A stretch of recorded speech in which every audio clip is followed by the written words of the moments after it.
A new surveillance clip released just hours ago shows Nick Reiner walking calmly along a sidewalk near his parents' Brentwood home. No rush, no visible panic. A bag slung over his left shoulder.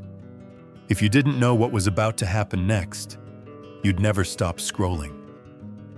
But according to investigators, this quiet moment came only hours before Rob Reiner and his wife Michelle were found brutally killed inside that very home. And that's the first question that makes this case so disturbing. How does someone look so ordinary, so composed right before something? This horrific, was that calm, the absence of guilt, or the presence of something much darker? As more footage surfaced, so did early forensic details, and they only deepened the unease. This was not a single impulsive act. Preliminary reports describe multiple injuries, including a devastating wound to the neck, suggesting close contact, force, and time. This wasn't a blur. This wasn't a moment. It forces us to ask whether what happened was rage calculation or a breaking point years in the making. And according to sources close to the investigation, the chain of events may have begun earlier that same night, far from the Brentwood house, at a place no one expected to be connected to a crime scene. Conan O'Brien's annual Christmas party is usually the definition of safe Hollywood tradition, a relaxed invite-only night where comedians, actors, and longtime friends let their guard down. That night, Rob and Michelle arrived, like they always did, but this time they brought Nick with them, a decision friends say came from concern, not convenience. Nick wasn't originally on the guest list. Rob reportedly reached out to Conan directly explaining that his son wasn't doing well and that they didn't want to leave him alone. Conan agreed without hesitation. At first, everything looked normal. Smiles, laughter, familiar faces. But multiple witnesses later described Nick as different from the moment he arrived. While others mingled, he lingered at the edges of rooms, hood pulled tight, eyes darting energy off, in a way people couldn't quite name. Then the interactions began. Nick reportedly approached guests with strange, intrusive questions, asking for full names, asking if they were famous, standing too close, staring too long. Some laughed it off, others quietly moved away. A few exchanged looks that said the same thing: something isn't right. The tension peaked when Nick interrupted a private conversation, repeating the same flat, unsettling questions, ignoring attempts to diffuse the situation. When asked gently to give space, he went silent, locked eyes, then stormed off. Conversations dropped. Music kept playing, but the mood never fully recovered. Rob watched closely, trying to manage the situation without causing a scene, while Michelle smiled through worry, glancing toward hallways, checking on her son again and again. By late evening, what began as concern turned into confrontation. Witnesses say voices rose, not loud enough to stop the party, but sharp enough to be noticed. Nick allegedly accused his parents of talking about him, of embarrassing him. Rob tried to calm him, suggesting they leave, but Nick pushed past, knocking over a small table of drinks. Security stepped in. Conan approached, trying to de-escalate, urging everyone to get some air. Outside, the December night was quiet, but the tension followed them. Nick paced, hands shaking, arguing incoherently near the driveway, before finally getting into the car. Rob and Michelle left early, faces pale, smiles forced, cutting the night short. To most guests, it was just an uncomfortable moment, something people assumed would pass by morning. But for Rob and Michelle, that drive home would mark the beginning of their final hours. What no one at the party could have known was that this uneasy night, filled with warning signs people didn't fully understand, was about to spiral into one of the most devastating tragedies Hollywood has seen in years. After they returned to the Brentwood house, investigators believe the tension didn't simply fade with the night. According to early findings, sometime between midnight and the early morning hours, the argument inside the home escalated again. Neighbors later told police they heard faint voices, nothing alarming enough to call authorities, just what sounded like a late-night family dispute. No signs of forced entry were ever found. Whoever moved through that house knew it intimately, had keys, knew the layout, knew where everyone slept. Investigators believe Nick quietly left his own room and entered the main bedroom where Rob and Michelle were resting. What happened next is the part officials have been careful not to describe in full detail, but the evidence left behind painted a devastating picture. This was not a single strike or a chaotic accident. Early forensic assessments point to repeated injuries, including a severe wound to the neck, an area that requires close contact control and force. Experts say acts like this don't happen from across a room. They happen inches away. They require time. By the time dawn arrived, Rob and Michelle were already gone, though no one outside that house knew it yet. What happened after is almost as unsettling as what happened inside. Around 4:00 a.m., security records show Nick arriving at a modest hotel in Santa Monica, just a short drive from Brentwood. He checked in quietly, barely drawing attention, as if he were any other guest looking for a place to sleep. Hotel staff later said he didn't appear frantic. There were no loud phone calls, no visible breakdown, no obvious signs of distress. Investigators believe he may have showered, possibly trying to clean himself up, though they say traces of evidence could still remain on clothing or skin. Hours passed. Then, at approximately 3:40 that afternoon, the silence broke. A massage therapist arrived at the Reiner home for a scheduled appointment. No one answered the door. Concerned, she contacted Roy Reiner, who rushed over with her boyfriend. When they entered the house, the reality hit instantly. Rob was found in the master bedroom. Michelle was discovered nearby. Panic took over as 911 was called, and first responders arrived at a scene that would soon dominate headlines across the country. While investigators processed the house, Nick was already moving again. Later that evening, surveillance cameras captured him at a gas station near Exposition Park. He wandered through the store, bought a sports drink, glanced around, restless but composed enough to complete the transaction. This was after the murders, according to police. Minutes later, around 9:15 p.m., LAPD officers assisted by U.S. Marshals surrounded and detained him nearby. He didn't resist. He didn't speak. He simply complied, his expression described as hollow and exhausted, as if whatever storm had driven him was already spent. Forensic teams would later estimate that Rob and Michelle had likely passed away 3 to 4 hours before their bodies were discovered, deepening the sense that this tragedy unfolded quietly, unnoticed, while the world outside carried on. And as investigators began piecing together the timeline, one thing became increasingly clear: this was not a momentary snap. Experts who reviewed the injuries explained that repeated stab wounds typically indicate intent, sustained force, and deliberate action. This wasn't the kind of violence that happens in a blur and ends in seconds. From a forensic standpoint, it suggested control, proximity, and determination. The calm movements afterward, the hotel check-in, the quiet gas station stop, all raised the same chilling question. If this wasn't impulsive, then what exactly was it? As investigators dug deeper, forensic specialists began explaining why this case felt fundamentally different from crimes driven by a sudden loss of control. A leading forensic expert noted that when injuries include both stabbing and slashing patterns, especially around the neck, it usually means the attacker was close, sustained the assault over time, and used significant physical force. This isn't something that happens in a split second. It requires presence, intent, and follow-through. Hollywood often portrays violence as quick and clean, but real life doesn't work that way. Neck injuries in particular are rarely instantaneous. They demand control and prolonged contact, making the act far more deliberate than many people want to believe.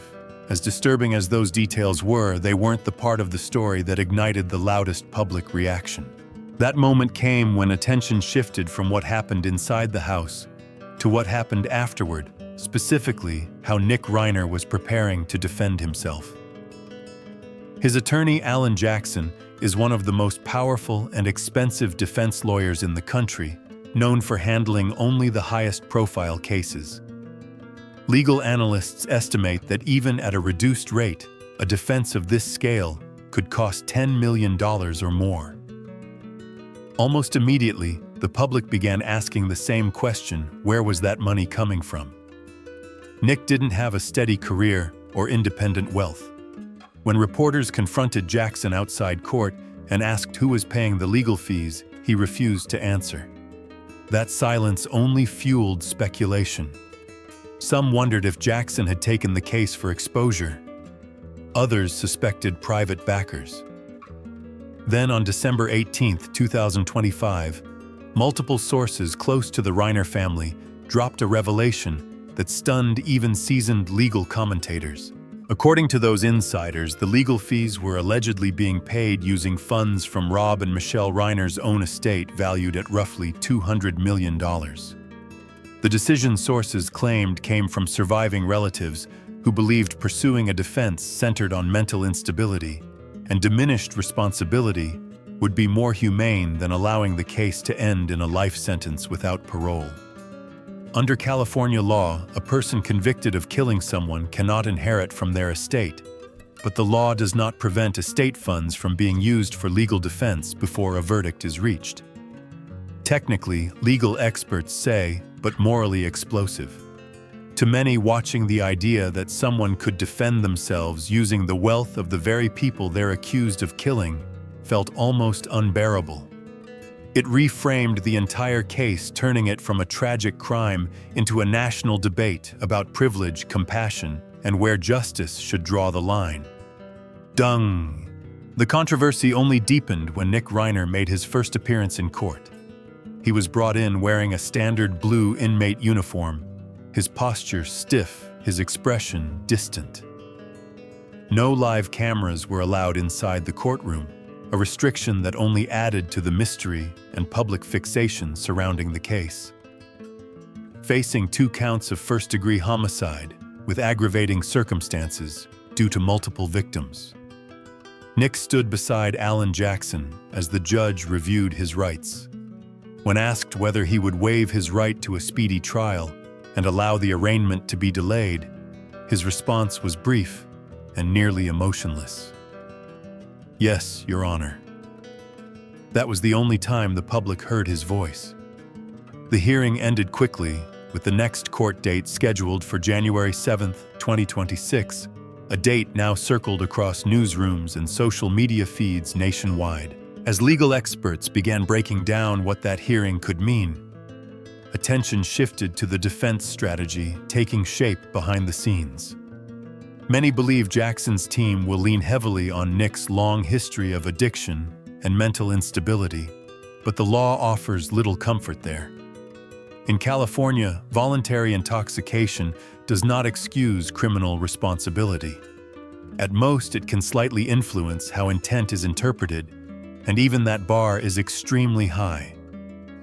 Prosecutors are expected to argue that retrieving a weapon, entering the bedroom, and inflicting repeated injuries demonstrates awareness and intent, regardless of substance use. If convicted on the most serious charges, Nick could face life in prison without the possibility of parole. Even under lesser circumstances, the sentence could still range from 25 years to life. As the courtroom drama unfolded, investigators and journalists began revisiting Nick's past, and the story behind the story emerged as deeply tragic. Born into extraordinary privilege as the son of a celebrated director, Nick reportedly began experimenting with hard drugs in his mid-teens. By his own family's accounts, what followed was a relentless cycle of rehabilitation and relapse, with as many as 17 or 18 treatment programs over the years. Each time Rob and Michelle tried again, offering emotional support, financial help, creative opportunities, and eventually a place back in their own home. In 2015, there was a brief moment of hope when Nick collaborated with his father on the film Being Charlie, a semi-autobiographical project inspired by his struggles. For a while, it looked like recovery might finally hold. But by 2018, he had relapsed again, suffering a serious medical emergency related to drug use and later causing significant damage to his parents' property during an episode of rage and confusion. Still, they didn't give up. By 2020, they allowed him to move back into the main Brentwood house, hoping close supervision and support could keep him safe. Friends say their concern only grew in the months leading up to the tragedy, as Nick's behavior became increasingly erratic. And that history now sits at the center of a legal and moral standoff. Can years of addiction explain what happened without excusing it? Will a jury see a man consumed by illness or someone who crossed an irreversible line? As the trial approaches, the stakes continue to rise. The list of potential witnesses reportedly includes some of Hollywood's biggest names, and analysts predict the proceedings could become one of the most closely watched trials in decades. With physical evidence, surveillance footage, and forensic findings placing Nick at the center of the case, prosecutors appear confident, while the defense faces the immense challenge of reframing intent. And hanging over it all is the question that refuses to fade.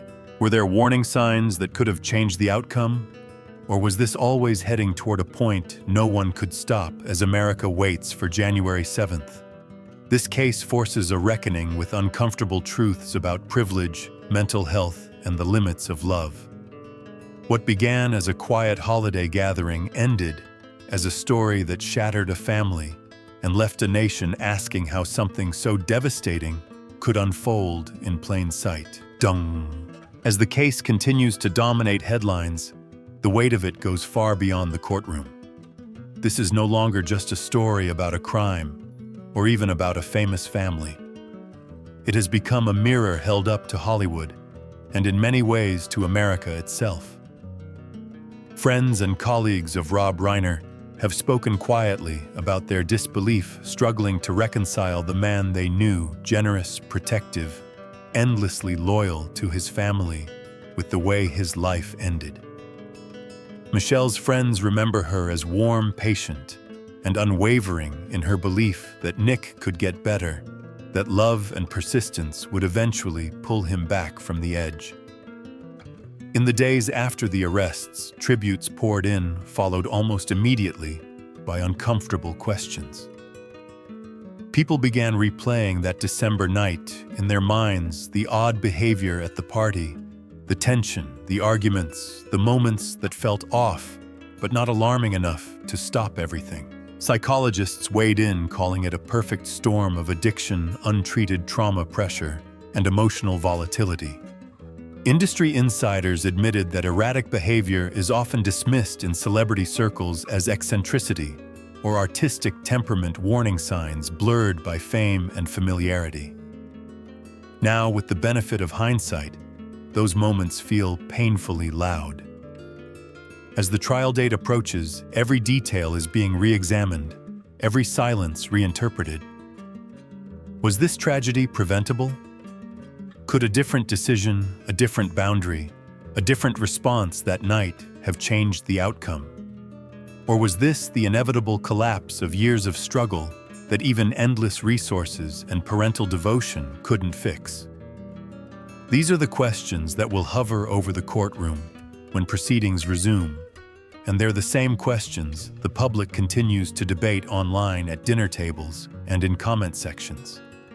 Because at its core, this story isn't just about guilt or innocence. It's about where compassion ends, where accountability begins, and whether privilege softens consequences or simply magnifies them.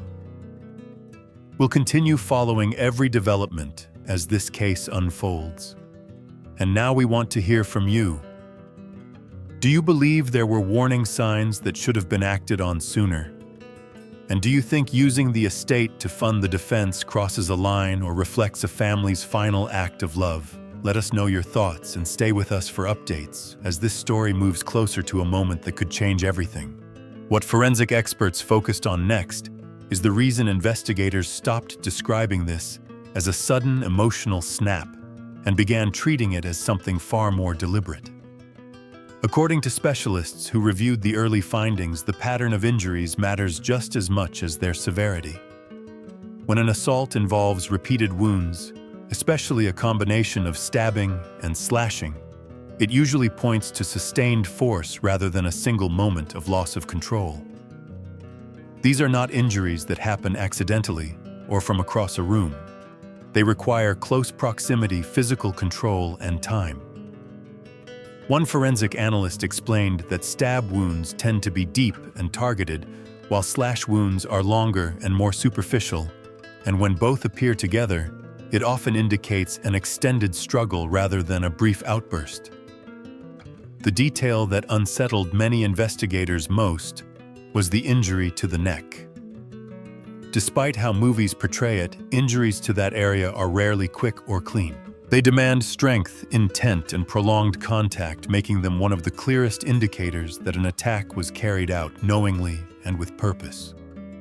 This is why authorities believe the violence did not unfold in seconds, but over a span of time long enough for decisions to be made and carried out.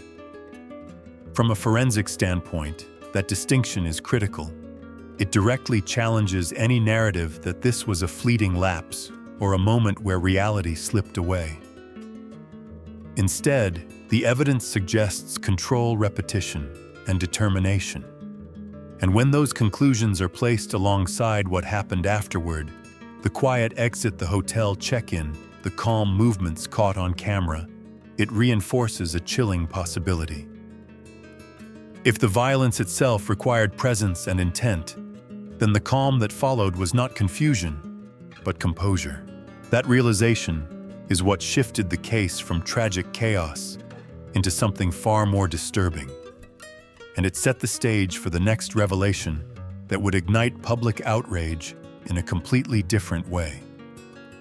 Dung! That outrage exploded when attention turned from the injuries themselves to how Nick Reiner was preparing to fight the charges.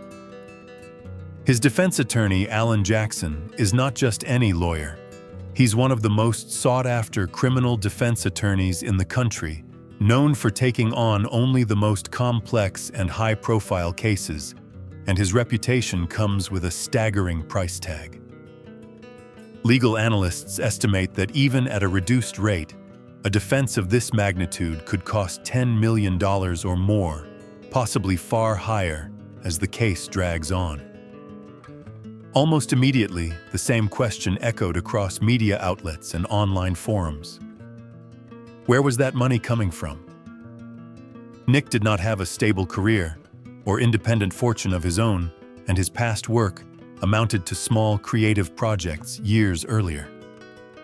When reporters confronted Jackson outside the courthouse and asked directly who was paying the legal fees, he refused to answer, offering only that he could not discuss the matter.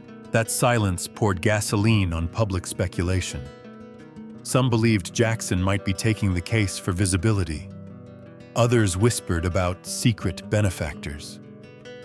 Then, on December 18, 2025, multiple sources close to the Reiner family revealed a claim that stunned the public. According to those insiders, the legal fees were allegedly being covered by funds from Rob and Michelle Reiner's own estate, reportedly valued at around $200 million. The decision, sources said, came from surviving relatives who believed pursuing a defense centered on mental instability and diminished responsibility would be more humane than allowing the case to end in a life sentence without parole. Under California law, a person convicted of killing someone cannot inherit from their estate, but the law does not prevent estate funds from being used for legal defense before a verdict is reached. Technically, legal experts explain, but morally explosive. To many watching, the idea that someone could defend himself using the wealth of the very people he's accused of killing felt almost unbearable, transforming the case from a horrific crime into a national debate about privileged justice and how far love should go when the unthinkable has already happened. Dung. Nick Reiner's first appearance in court only intensified that debate. He entered the courtroom in a standard blue inmate uniform flanked by deputies, his face unreadable, his body language stiff and withdrawn. There were no live cameras allowed inside, a restriction that only increased public curiosity and speculation. Facing 2 counts of first-degree homicide with aggravating circumstances because there were 2 victims, Nick stood beside Alan Jackson as the judge formally addressed his rights. When asked whether he would waive his right to a speedy trial and allow the arraignment to be postponed, his response was barely audible and completely flat. "Yes, Your Honor." That single sentence was the only moment the public heard his voice. The hearing ended almost as quickly as it began, with the next court date set for January 7, 2026, a date that now looms over the case as a potential turning point. As legal analysts weighed in, they made one thing clear: building a defense around addiction and mental instability would be extraordinarily difficult under California law. Voluntary intoxication does not excuse criminal responsibility, and at best, it can only slightly affect how intent is interpreted. Prosecutors are expected to argue that entering the bedroom using a weapon and inflicting repeated injuries shows awareness and planning, regardless of drug use. If convicted of the most serious charges, Nick could face life in prison without the possibility of parole. Even under lesser circumstances, the sentence could still range from 25 years to life. Against that legal backdrop, Nick's past has become central to the narrative. Born into privilege, he reportedly began using hard drugs in his teens, slipping into a cycle of addiction that his family tried desperately to break. Over the years, he went through an estimated 17 or 18 rehabilitation programs, each followed by hope, then relapse. Rob and Michelle never fully stepped away. They offered emotional support, financial help, creative opportunities, and eventually allowed him to move back into their home, believing supervision and structure might keep him safe. In 2015, there was a brief moment of optimism when Nick worked with his father on the film Being Charlie, a project inspired by his struggles. For a short time, it seemed like recovery might finally take hold. But by 2018, he had relapsed again, suffering a serious medical emergency related to drug use, and later causing significant damage to his parents' property during an episode of rage and confusion.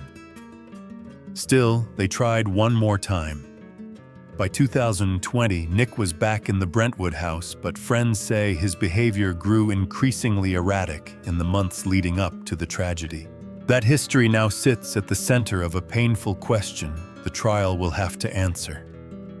Can years of addiction and mental decline explain what happened without excusing it, or do they simply provide context for a line that was knowingly crossed? As the case moves forward, that question may matter just as much as any piece of physical evidence. Dung. As the case moves closer to trial, its impact has stretched far beyond the Reiner family and into the heart of Hollywood itself. What began as a quiet, uncomfortable moment at a Christmas party has evolved into one of the most closely watched legal battles in years, with potential witnesses that include some of the industry's most recognizable names. Analysts say the combination of celebrity brutal facts, forensic evidence, and unanswered moral questions could turn this into a courtroom spectacle on the scale of the O.J. Simpson or Menendez brothers trials, a case that doesn't just decide guilt or innocence, but forces the public to confront deeper issues.